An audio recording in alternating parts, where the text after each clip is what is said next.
And g'day, guys. How you going? We should be live. Welcome to the Home Invest School podcast. And today I've got with me a fellow former student, which I'm going to introduce in a minute. But before we do, as I always say, go to the YouTube channel, hit that subscribe button, become part of the family, and hit the bell icon as well, so that when we go live, you get notified. Jump in the chat at all times. Jump in the chat. Make as many comments, even if it's a replay. Just put stuff in the chat, and just become part of the family and get involved. Now, without any further ado, I've got a former star recruit from the social media blueprint world, and he's doing a lot of stuff which I won't go into because he's got a rap sheet as long as my arm, so I'll let him talk about that. But his name is Christopher Sprague, and he's into all things real estate, but also into coaching on mindset, which is a great combination. As a lot of people know, with real estate, you've got to have that combination, a good mindset. So, Christopher, welcome to the podcast. I'm wrapped that you could come in and join us. Yeah, thank you, Graham. I appreciate being on. This is awesome. Yeah, I'm not sure. I think we might have missed you, but Tammy was on the other day. I think we were in a different point than you, but it's good to see people that have come through SMB doing really well and out there and making real things happen in real time out in the real world. So that's what it's all about, isn't it? It is. It is. Yep. We've had our successes, we've had our challenges, and I'd like to say that I'm still, early in my investing journey, but I'm excited and I do it full time. So yeah, I love it. I love working with people. I love helping, and I'm absolutely obsessed about real estate and investing. Yeah. So it's really fun. Hang on. I'll just, we've got Lee Felder who said, "Hey, Chris, this is Lee. Resend me your phone number." I know Lee. Yeah, resend me your phone number. So you've got fans already, mate. You're on 2 minutes and you've got all the fan base coming in already. So that's awesome. But the good thing about it, Chris, I've spoken to you, a few times now. I got the pleasure yesterday to meet your lovely wife, and which is good, getting that whole package. So you're a family man. You've got 2 kids. You're a family man, and you that's really important too, and that's anchored deep into your why. We were talking about that yesterday. Now, before we go into the real estate stuff, mindset, I just want to touch on a couple of mindset things. We'll cover it a bit later in the interview, but there was something really interesting you said to me yesterday about like belief and about building belief. I just wanted to start the show with that today because it was really impactful when you talk about family and all this sort of stuff. And it was, I think I've written it down somewhere because it sort of got me.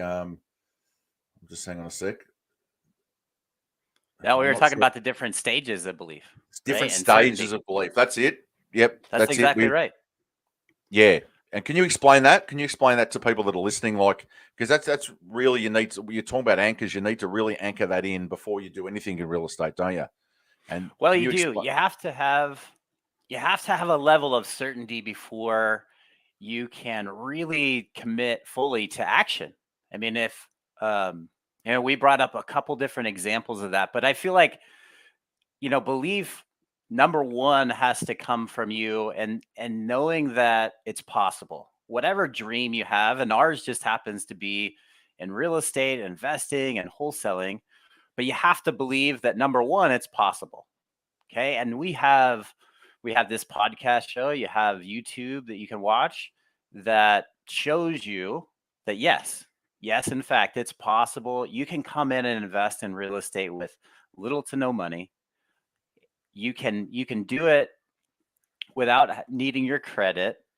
And that's possible. All you have to do is learn the strategies to engage, to negotiate, to do some marketing, networking even. And yes, 100% it's possible, right? So you'll have to go in and prove that to yourself because there's hidden stories that we tell ourselves all the time, right? That he can do it, I can't do it. He's this way, I'm not.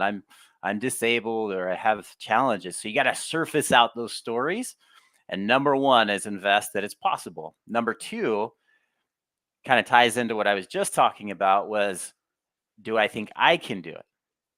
Right? With my certain level of skills and abilities, my background, we also have a story that is either going to help us along this journey, to help us grow and connect and network, or it's going to pull us back from that.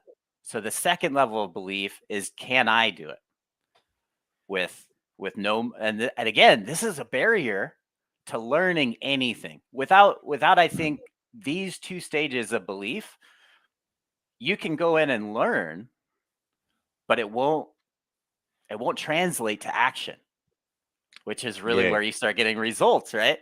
So it's so you have to work on, we hear it all the time. And I think if there's anybody out there that says, I've listened to mindset, I've done this constantly, and I still am not seeing a lot of production, it's likely because the belief systems aren't in line.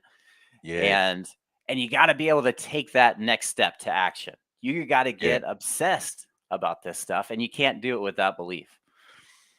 So Well, powerful. so most people, you'd say, would be able to go, right, I can see that. I can see that that's possible. Someone else is doing it. But the other stage a lot of people get stuck on is that one where, can I actually do it? And you use the words imposter syndrome and stuff like, oh, I don't feel it. And they're the demons that you got to face, isn't it? You got to get through them first in anything to be able to accelerate from there. So they're the roadblocks, I guess, that people always talk about. Is, all right, you see people are doing it all over the place, because especially with media now and social media in your face, it just seems like everyone's doing everything and got these absolutely amazing, beautiful, wonderful lives.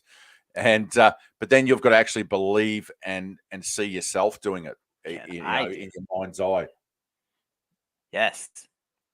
Yeah, 1000%. And those internal dialogues, that story telling you that you can or that you can't, is completely up to you. But I'll tell you that the stories that there's an inner villain inside, isn't there? That is running on autopilot. It's trying to really keep you safe. If you looked at it scientific or from a biological level, it's saying, don't run too fast, don't drive too fast, don't take too many risks, don't do this. Maybe you should think more about this. That's the system trying to protect you. And when it comes down to real estate and achieving goals, you can't achieve a massive level goal without taking risks. Without putting yourself out there and fearing, and going after that failure, right? You have to pursue that, because now you have something to work on, and that's a mind game. We always say that, and I work with students. I have clients that are just starting out, really trying to answer those questions first and build some basic skills. And that's really the main barrier, is, can I do it? And that leads us into what we're going to talk about now in actual real estate. I just wanted to start off with that, because that really, I don't think people understand. We on the surface understand it, but you've got to get your mind right. You've got to get the fact that you believe you can do this, and whatever you need to prepare. And we'll go into that now, because we're going to go through the topic we actually wanted to speak to you about today. Was Christopher was building a virtual wholesaling business from the ground up. So basically starting with the foundations of what we we're just talking about, and then building the team on top of that, and then building this. So that's what we wanted to talk to you about, because that's Love what it. You're in California, so you're doing stuff outside of California, and we probably the first layer that you don't see, the invisible layer on the ground, is the different stages of belief, which you've just ran through. And then you because you're dealing with something virtual, you're dealing with something, a relatively new product for most people. So you've that belief, you've got to get that belief around it. And the next level is obviously people. You've got to build the people, and you've got to have them in place. So what are the key things you look for when you're dealing with people, as in building networks first? Is that what you sort of do when you hit the ground, and you're 100%. looking at a market? 100%. First step is you identify several different markets, and I just look for more real estate buyer activity. So, Yep. and how you can find that, you could talk to title companies, or you can do some internet research. But you want to identify a couple different niche markets that you can put side by side and go, okay, if there's a lot of real estate activity going on in this area, as as opposed to this one, that should help you evaluate 2-3 markets and look at. You can go online and get some data, and then you can also call your teammates, like a title company, and ask them, hey, I'm new at investing. I'm new at investing in this area. I'm looking to buy and find a few properties. And I was just curious if you can see a heat map. And there's some tools out there I know that can help you do this. Privy's one of those. Yeah. But a title company is like, think of them as like the heartbeat of investment on the ground. That your title company knows investors, knows people, and they can they can pull a quick cash sale list in 3 or 4 zip codes that you have. And now you have your market. Okay. So step one, identify that market. Pick one that you can, that has pretty good rental income and has good, cash purchase activity going on. Right. That gives you a couple different exits. You can hold for a rent, or you can sell to a flipper. So that's step one. Yep. And then step two, and really establishing your market, for me, from a foundation level, especially when you're first getting started, you need what I call a ground team. You need folks that this is going to include your buyers, which is a really critical role. It's going to include real estate agents, property managers, title companies, bankers, appraisers are a ground team. I even reach out to junk and property cleanup companies as ground team. Think of any service that you might see in a motivated house that's vacant, that's down. It could have foundation issues. It could have fire damage. Take the time to go find the best foundation guy in the market and connect with them. Find the guy that does fire restoration for a major company. Connect with them. Tell them your story, and you don't have to fluff it, guys. You could just tell them, look, I'm newly investing in the area. We have the capital to buy. I'm looking for teammates and folks that I can trust and I can build a business around. And when I have questions about foundation or fire restoration, or if you're talking to an attorney, if I have legal questions around probate or short sales or pre-foreclosures, these are the folks that on the ground will help you in 90% of the time without a charge at all. Yep. So I have a list of teammates that all work in the area of real estate. They work in and around. They're service-based companies, cleaning, attorneys, bankers, that all you got to do is stay connected with them and add value. And I do a whole nother training on how to add value for your partners and stay in front of them. But I have scripts, and what I do, and when I'm developing a new market, is I'll go and connect with all the partners that I can think of. And it does a couple things. Number one, it reduces my risk. I have more market knowledge in that market than a lot of investors do, to be honest, because they don't reach out to those guys and actually engage and build a relationship with them. Understand the market from as many viewpoints as you can. That's definitely a way to do it. They also will bird dog properties for you. So let's say you have, some conversations with bankers or with the junk removal company or real estate agents. Every single one of those teammates can find deals for you.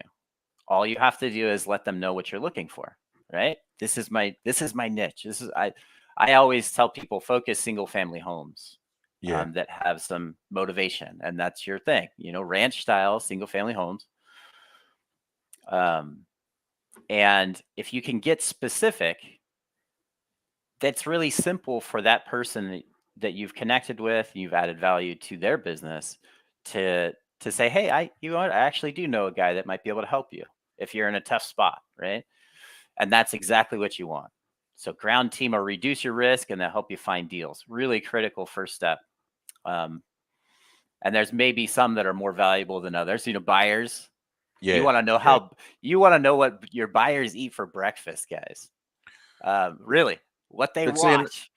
Yeah. Another thing, Christopher, like you've nailed it there, because you think about it, all of those people, right through from your contractors, from the people that do all the physical work on the physical house, through to the title company and all the people that do all the paperwork, there would be, once you get to know those people really well, and it's like once you get to know someone, you say, oh yeah, look, go and see so and so, they do a good job, they're good, and that's how networking actually works. Now, you're going to get so many leads and so many opportunities come from those people because they talk to you on that level.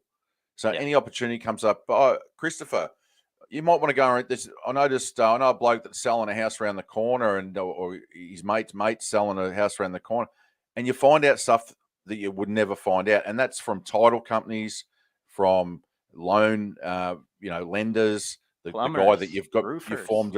So you've modeled this right across the board, so that you're getting a lot of leads coming in through those areas, aren't you? That's part of your modeling of how you 100%. pick up a lot of your leads. Yeah, absolutely. yeah. So it's just on the phone. I'm all virtual. I connect and I try to add value, and then it's important to stay in front of them. Yeah, yeah. But if you think about it, let's say that you spend that time in a market and you found the foundation guy. I mean, he is out there. He's got 5 crews. He eats foundation for breakfast. Okay. What happens when just by association, you become the investor that has a beat on foundation issues. Yeah. Yeah. That now you go into your online forums and you're connecting, and nobody touches the foundation issue, but you could, because you got that guy. And now he can come and review the risk for you. He can give you a time. He can give you a material cost. He can give you, is it going to be a long job? Is it maybe a short job? That all of these guys, this is, something I think that we can breeze through this in a couple days and a couple grand. And it had thrown all of the other investors off because they didn't know enough to understand what that risk really was. So maybe they put another $30,000 in their budget for a foundation, but you can put in $6,500 because your foundation guy is on your team now. And it's so powerful. That's a gold nugget there. You can do joint marketing campaigns with these guys. Foundation repairs. I mean, you could do that. You could see how many people or what he's doing for marketing and try to be a part of that. But there are probate attorneys out there. Yeah. And it really just starts. You could just say, hey, I'm an investor. I constantly connect with people that are struggling with probate, with divorce, tax issues. And I'm looking for a partner, a marketing partner like yourself, an attorney that knows that system. And I can offer value, tips and strategies to help you avoid pain going through these processes by offering your services. So I'd love to connect with you and share the value with my prospects. Yep. Because not all of them are going to come and say, yeah, I want you to buy my house. But it gives me, I am now positioned as someone who's here to serve first. Yeah. Yep. And I can say, look, I've I've called, I spoke to dozens of attorneys, and no question, this is a gentleman that has been in probate for 20 years and has helped thousands of people just like you. And I'd be happy to Yeah. share. I got some free info that could help you through the next steps. And if it turns out that we could be a part of that solution by buying your house in any way, I'd love to explore that. Yep. And so immediately, value points like that immediately translate to, okay, this guy's on my team. This is a seller thinking this, right? Yeah. Like Yeah. he's helping me problem Yeah. solve, and that's different. Like he seems to care about me first. And that's magical. That's a magical moment. Yeah. Yeah. It's a whole mindset, isn't it? It's the foundation at the bottom. You set that as your mindset. Everything Big time. flows from that. Even your attitude, um, even if you have problems on the project, that you just have a better attitude to deal with it. Your people go, well, we'll just dig in and we'll get this done, because they know that you're going to do more projects. They know that there's going to be more and more. So, it's just infectious. But that, man, that you've dug so deep into that. Are you a really detailed person generally, Christopher? Do you like getting in and analyze and everything, because you've gone so deep into that? Look, I've heard people say this sort of stuff before, Yes. but not as deep as that. That you've thought of everything. You know what I mean? Like that's next level. And I have like even my background is in general sales and commercial financing. So yeah, I'm the guy who's already made the 10,000 cold calls and has spoke yeah, with companies all over the country, and I've seen um, opportunities on a high level, and I've seen major challenges that people are going through. yeah, And all of my success in sales, because I wasn't that guy who liked sales. I wasn't the guy who liked even communicating. I had a bit of an issue with that when I was young. yeah, yeah. But all of that success has come from um, really an interest to serve. Serve, yeah, And when I figured out that I could just help somebody through a challenge, and if I was just a viable solution for them, then I could do really well and I can help them, then that's where my success came from in real yeah, estate and in any business. I started companies when I was 20, but it all came from that. I really enjoyed working with people, and my main passion is real estate. So I'm excited for the next chapters, and yeah, it's exciting. yeah. Absolutely. And that was the next question I was going to ask you, Christopher. Was um, you work with people. Do you teach them more the real estate side of things, or the mindsets, or a bit of both? Is it a 50-50 mix? It's got to be both. So I feel like there's three key things you got to have to make a real business out of real estate, and I think that if you can do a transaction or two, you have a hobby, you have a project, and that's great. But I think that you gotta implement some success habits into your schedule. That's mindset. You yeah, gotta, and this is a daily battle. So yeah, mindset, I teamed up with a gentleman that has massive levels of success in mindset training, and I do that. I'm a huge student.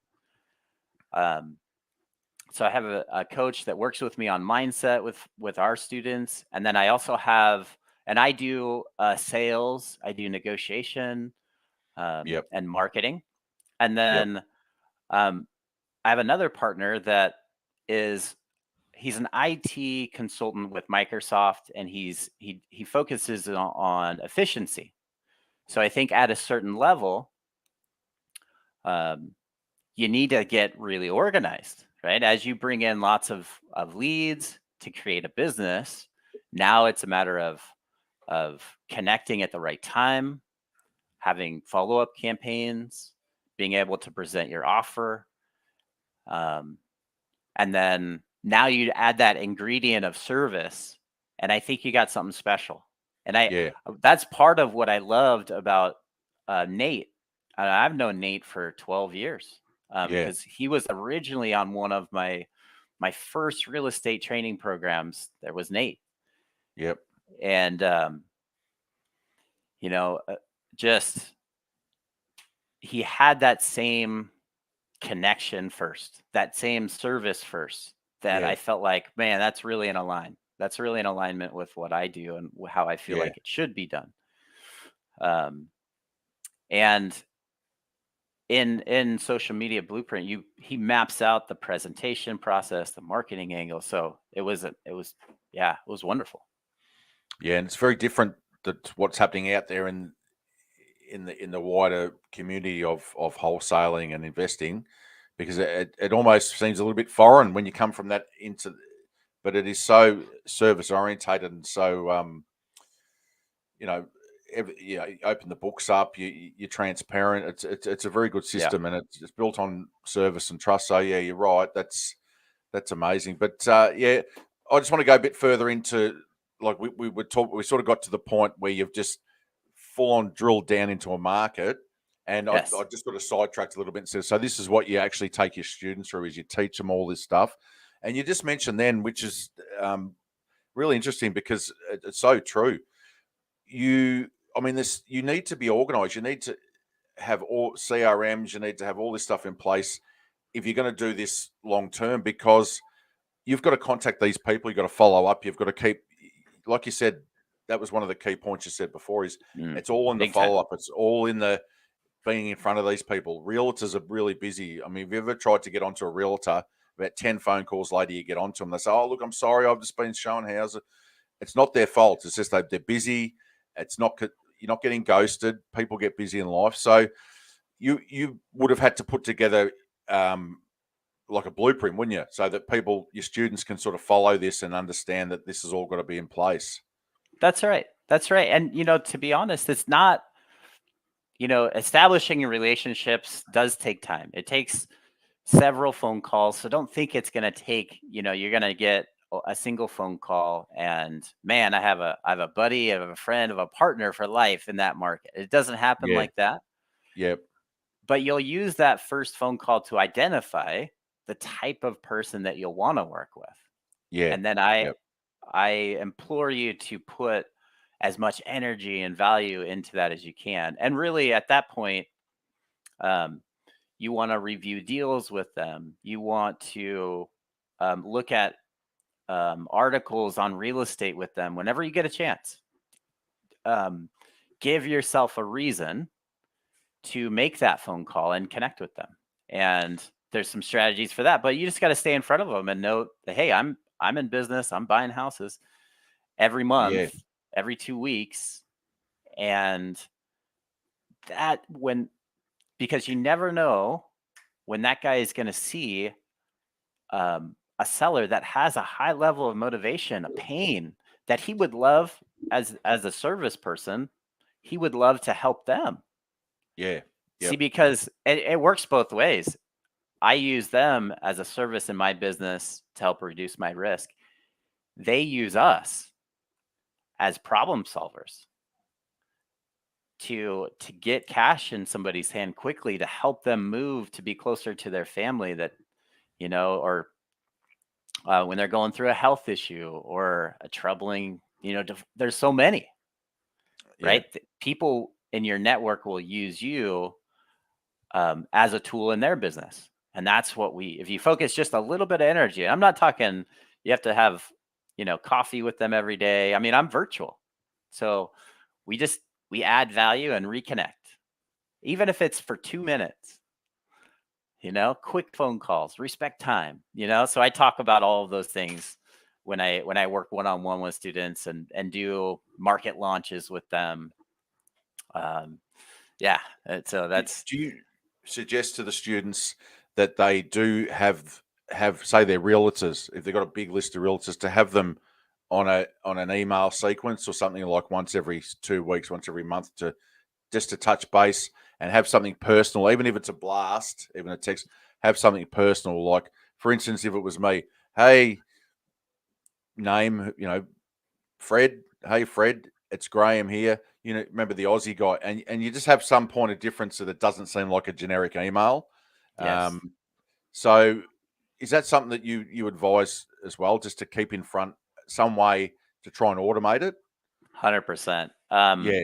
Yeah, With there's a lot of email programs out there.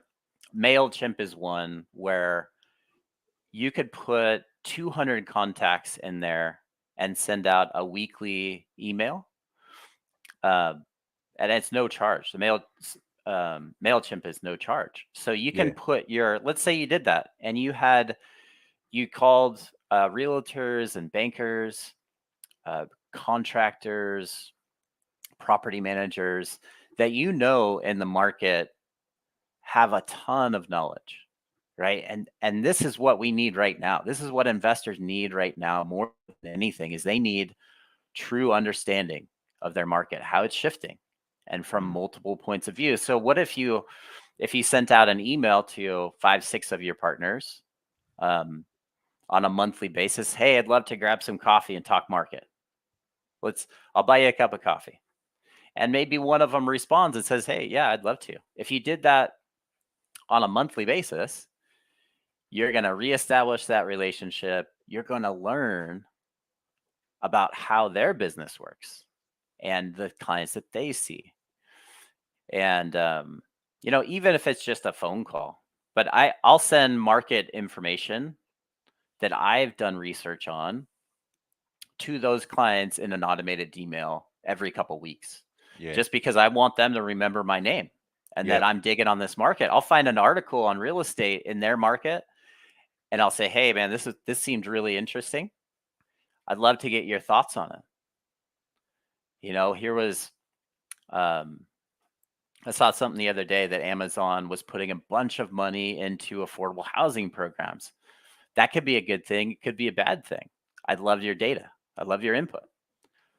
And people love to share and they love to see that you are paying attention. And I'm yeah, not just talking about, wholesale here. I always suggest people wholesale in a market to start before they actually buy something. Um, but this is important for whether you're wholesaling or buying or renting, or I'm sorry, flipping or holding. You want to know that market. Guess who knows that market really well and has to write up reports yep, on loans is a banker. I was a commercial banker. So I would have to walk into a boardroom and tell the bank, well, what in the next 10 years of this loan, why I don't think it's that you're going to have any risk of default. And I'd have to convince the board members that there's very little to no risk in lending to this particular client. And so I'm forecasting what companies are coming into the area. How do we hedge for an economic change? Like, what does that look like? That's my little report, right? And so you do that same thing. You just dig a little bit, and your team will add flavor to that. And now yeah, it gives you power. It gives you power when you're talking to any other or a seller. You're like, hey, one of my good friends is an attorney, and he talked about this economic change, and it actually isn't that much of an issue. And it just gives you those extra value points that you can offer to yeah. anybody you speak with. Really, really key. So, just out of curiosity, I just thought of this then. How many people have you got attached to your, I guess you could call it your power team, your ground team? Let's just look at contractors and cleaners and subcontractors, all the plumbers and all the trades, and then go through the more the clerical people, like the title office, and then going into realtors and that. There'd probably be over 20 different people, wouldn't there? Quite easily, 20, 25 people. For a market, for any Yeah, given market, I think yeah, that's a solid. If you connect with them and they share, because for me, I want to work with people that have hustle. They're busy. They're moving, and then the second requirement is a heart of service. So Yeah. I'll reach out to 20 agents, 20 contractors, 20 attorneys, but I'll click with a half dozen Yep. in any one given field. And I want to keep in contact with every single one of them. It would be anywhere from 20 to 50 is, I think, a really great, if you can find people that are like you, that have a heart of service and are ready to hustle, that care, that's your top 50 in a market. Yeah. And it just makes life so much easier. You give some trust. And I teach in sales. Really what I'm teaching is how to work with people and serve first. That's what sales is to me. You do the same thing when working with your network, just in a different way. Very similar though. Yeah. So from that next level, so we've got that level, and that's a very important one. I mean, they all are, but that's people. That's that's getting jobs done and getting leads. Like that's a great organic network you've got there. So the Yes. next one would be to keep the machine running. You'd probably have to have some systems and procedures, tech wise and personnel wise, to keep, like you said, to keep all the emails going out, everything going out. Then you've got That's right. on top of that the real estate stuff, which is the talking to, if you get leads from a seller, you've got to have a system in place. So systems and procedures and that get laid over the top of all that, doesn't it? But the people becomes before that. And you've mentioned before in us talking that you've got to know how people think. You got to know what people want. You got to get down, once again, drill down and find out that. So there's a fair bit of people skills involved as well. So That's right. so from that next layer of automation, what's the cherry on the top? What sort of finishes it all off? So you've got that foundation. Yeah. So the last part is the processes to keep what's really critical is getting momentum. And really how you get momentum is you just have to get either people that work with you or teams, virtual assistants, to make progress on a daily basis. And that momentum will carry you forward. And it's so critical when you first start. You got to capture some momentum, and it's just consistent effort. Even if I know a lot of people that might be watching this only have a half hour, an hour to actually do something in their business. If you focus on that hour and you make it, a half hour focus time, you can do this. Yeah, especially You with wholesaling absolutely too. can do this with wholesaling. Yes. Yeah. But now, and I know another barrier to getting started when people are first coming in is they hear that, oh, we'd have to have, like, I have to get great on the phone, and then I have to have this whole system, and I have to wipe those are stories, and you're talking yourself out of it. So be careful. Yeah. But when you first start, if you just had a spreadsheet, an Excel spreadsheet, you can do some deals. You have an email program that sends emails out on a weekly basis. There you go. Now you have a few ways of getting leads in the door. You can do this with pretty limited technology. Google Sheets, you write down every seller that raises their hand that says, hey, I would be open to a call. Make that conversation happen, and then follow up regardless. If they say yes, obviously work down that road. But if they say no, they're not high enough on a motivation chart yet. Yeah. So we might call them when they have a vacant house, and it's a headache, right? It starts here, and they don't really think much of it. They don't need the money, maybe, but then what happens, 3 months, 6 months down the road, is that maybe there was a job loss, maybe there was a health issue, maybe there was a divorce. Do you see? And then when they get to this level, like 2 or 3 levels of motivation, that's when they're going to pick up the call, and they'll call the first bandit sign that they see. Yep. But you talked to them 6 months ago, and they weren't ready. And so now even if you don't have an email follow-up campaign, just call and connect with them on a monthly basis. Yeah. Hey, I know you said no. I just wanted to tell you, I'm still thinking about you. I'm still interested in buying the homes. And I just want to make sure you know I'm still out there and you got my phone number. And I care. I care. Yep. Like, I care. And they'll say, no, Chris. I've had plenty of people. The jerks, right? That's what people are afraid of and why people don't call. They'll go, I've already told you no, Chris. Yeah. And I'll walk them into a story and that makes them understand why I do it. So, and I'll tell them, I'll say, look, I totally get it. I just want to make sure that you know I am still here. I've had it happen in the past where I didn't follow up with someone that was just like yourself. And what happened is they ran into another issue. Maybe they had a fire on their property, or they got another fine from the city. And they ended up calling the next person that they could get a hold of. When I looked at it, they ended up selling it for $15,000 less than I could have given them for the property. So that's why I follow up. Yeah, you have to. And I don't mean to bother you, but I'm here to serve, and I'll check in from here to there, right? If that's all right. And guard down. That's the key.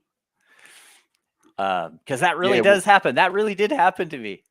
Well, you've got a sales background too, haven't you? So you understand that people need to have contact 7, 8, 10, 12 times before they're going to, they don't know who you are. They don't know who you are.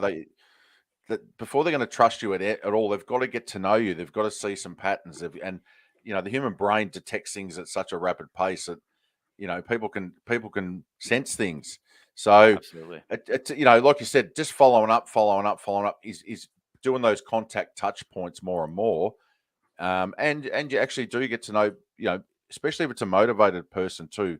It's a whole different person. But if it's not, it could take 15, 20. You just have to have an automated system where if they decide to sell down the house because life circumstances just hit them all of a sudden, you're still there. Everyone else is long gone. So that's right. Yeah, that's awesome.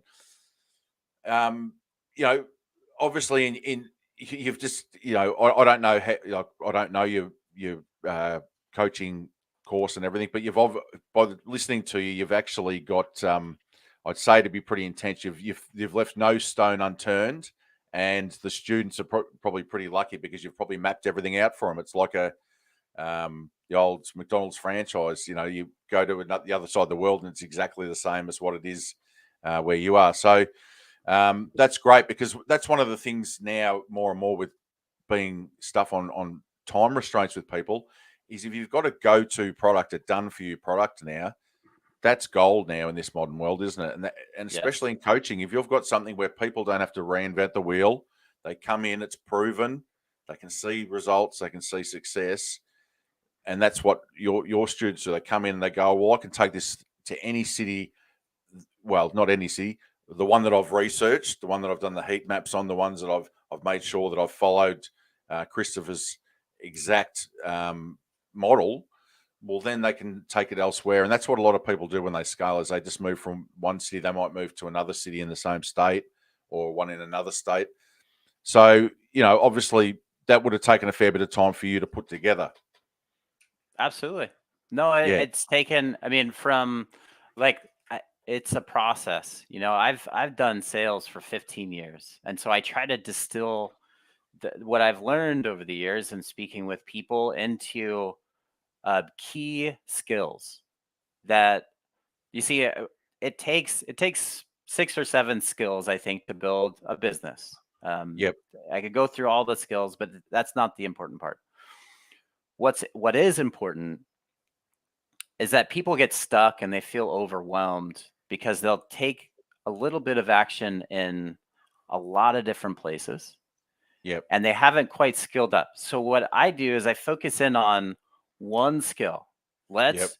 And repetition and feedback are the mother of skill. So you can do lots of reps, but if you get very little to no feedback, that can be frustrating. you can take a tenth of that action and grow that skill if you just had a little guiding feedback. Yep. So we'll take one skill that we want to build, and it might be finding, direct seller leads on Facebook, or making that initial cold call to vacant houses or for sale by owners. And we'll work in a bite-sized chunk and get as many reps in as we can, so that now it's like riding a bike. Everybody, when they first started riding a bike, they were terrified. When you were 5 years old and you got your first bike, and you're getting on this thing and you're going fast, you're trying to balance, it was scary. And that happens with cold calls, it happens with marketing. But after repetition, after a little guided hand by dad, it's my favorite job, right? Yep. A little guided hand by a coach, you start to get your balance. You realize, I just need to hold myself this way. And that's the same confidence that you'll need walking into a call or a negotiation. And so that's what I do. I try to break down into little skills, so there's no overwhelm. We could just do 1, 2, 3, 4, 5, give you that feedback, and let's go do it 1,000 times. Yeah. And I promise you, after you do that 1,000 times, you're going to be skilled at it. Yeah. Especially absolutely. with the correct feedback. Yeah. Absolutely. So that's my coaching approach. I like to we got to dig and build until a skill is actually yours to create with. Yep. Now you can put it in your belt and move to the next one. Yeah. Yeah. So build them up as you go. That's it. Actually, I've just looked at the clock. I've got to wind up there. I wanted to do a bit more about your business, but I want to do we're going to have to do this you're going to have to give short answers. It's going to be like a quiz, just so we can get through in time. I wanted to ask you about your SMB experience, because you come through, I haven't really spoke to you too much about that. So I'm going to ask you a couple of questions. What drew you to SMB in the first place when you come through? Well, like I said, I had actually had connection with Nate from 10 years ago. Okay. Yep. And I just loved how immediately his message was service first. And I knew that was in alignment. Service first. Yep. Okay. Before coming to SMB, what were you struggling with? What were you struggling with that you come to SMB to try and deal with, I guess? So just like everybody, I'm not a guru, and I want to say that I am. I have a certain dollar amount dedicated to personal development and real estate education. Yep. And anytime if you can sit on the shoulder of someone like Nate, I would implore you to do that, because while I had the structure of real estate understood, they showed me the power of networking through social media. I'd never done that. I built a lot of my business just on cold calling. The perfect presentation was golden, and watch Nate go through that. And it's just a really methodical approach, again, with service first in mind, to help anybody go through that. So it helped me brush up on my presentation, negotiation skills. So it was so only many fine great tuning. things. It was only really fine. There was that's a great point, because that's why a lot of people come to SMB, because it's social media blueprint. But I don't think they expect to learn how to network and relationship marketing and all that. That comes along with the whole Facebook advertising and all that too. So that's a great point, because you knew real estate. You weren't coming just to learn real estate from scratch. You were learning for specific. You come for specific reasons, different than others. That's and you weren't struggling, but you wanted to improve in those areas. I technologically, I hadn't really set up, Facebook groups in the past, or tried to message people. I didn't really do that at all. I lightly touch the Facebook, if at all, right? So that it gave me a little nudge to say, hey, you can do this. Go in there, add some value. And it's the most actually, now that I've gone through it, this Facebook, the marketplace and the groups that you can connect with, it is Yeah. the most powerful networking tool that you can use. Yep. Bar none. Absolutely. Yeah, no, I agree. I totally agree. I wasn't prepared for the stuff that I learned there. Amazing, and I'm still trying to wrap my head around half of it. But after the other thing was, so what was the big outcome? How did that have a? What was the outcome for your business once you'd done the SMB stuff? Well, I tell you this, once I got into Facebook, now I integrate a part of my whole networking strategy has changed. I found a new way, in fact, two new ways to generate organic leads. I learned more about how to work with other wholesalers on deals. Yep. My last few deals were all because of those teachings. Yep. Off Facebook, I spent one night where I was going Facebook like crazy, networking. I found a real estate agent that was doing a garage sale, and she had a property, and then so I locked it up, and then I worked with another wholesaler. He sold it in short order, and that was all. There was contracts and there was things in there that I'd never done it that way before. So that was That's it. Yeah, I had a couple more questions, but we'll have to do it then, because I just wanted to do a quick wrap up, and you could, if people want to reach out to you, how they reach out to you, give some contact points on the screen. I've actually got your personal Facebook profile, so that's probably the best way, so people can just go it's a great way to and connect. reach out to you.